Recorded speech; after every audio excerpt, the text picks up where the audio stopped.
everybody, good morning. Meet me again in this video. I will answer the discussion season 4. Example, what time is it? It's 9 o'clock. What day is it now? Today is Friday. What is the day today? Today, May 16, 2025. What season is it now? It's the rainy season now. I will explain about present continuous tense, present perfect tense, present perfect continuous tense. Number 1.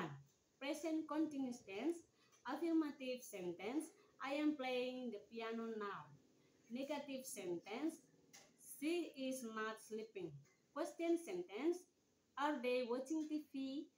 Number 2. Present perfect tense, affirmative sentence, we have just finished our homework. Negative sentence, he has not eaten yet.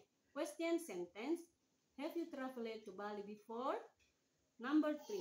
Present perfect continuous tense, affirmative sentence, she has been working on the project all day. Negative sentence, they have not been studying lately. Question sentence, have you been watching that movie for a long time? Okay, this is the end of my video for answer the discussion season 4. Thank you for attention. Goodbye.